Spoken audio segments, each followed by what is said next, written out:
Our next guest is another somewhat vocal guy. This is Creole, and he is our border collie mix. He's got a great color pattern. That's the blue Merle. It's definitely very distinctive and very eye-catching. He's about 2 to 3 years old, and while some people might say, "Oh, he's starting to settle in, kind of out of that puppy phase," he's a border collie. He's never going to be out of that puppy phase, right?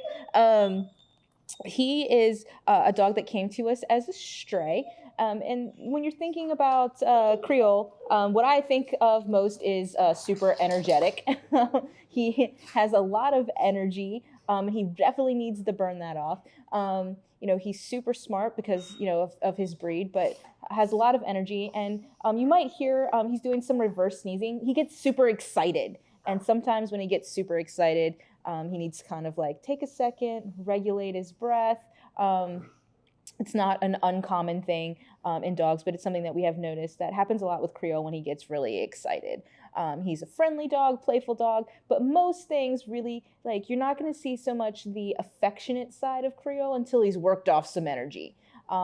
He is a dog, like most of our dogs, that needs to work on their manners. He likes to jump up. He, not in a malicious way, but just, in an excited, playful way. So he needs to learn to keep his feet on the ground and things like that.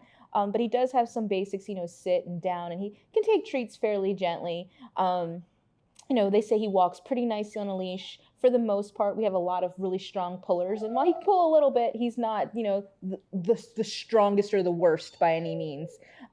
We have recommended him for no small children just because of the jumpy thing. He doesn't, he's not huge. He's still under 50 pounds, but he could knock over some small kids unintentionally. So we're looking for, those types of things. And again, a little bit vocal, a little bit whiny and excitable. So making sure that you're not looking for a dog to be super quiet. Maybe if you live in an apartment, he might not be the best fit for you. And he's also working on like some mouthiness issues when he gets excited as well. Just kind of that typical young dog stuff.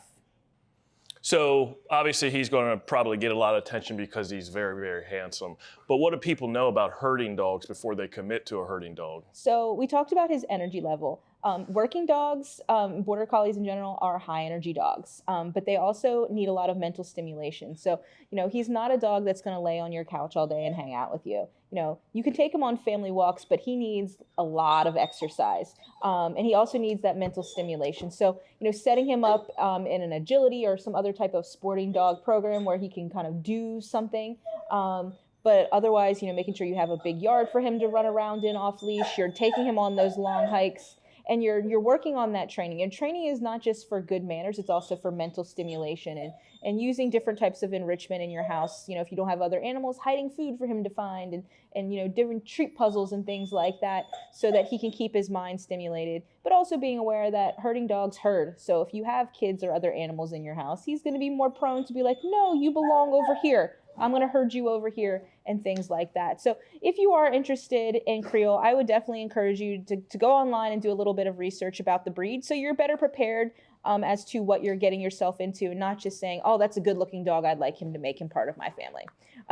If you're prepared for all the craziness that might be Creole in your life and you want to make him part of your family, then go to visitfcac.as.me.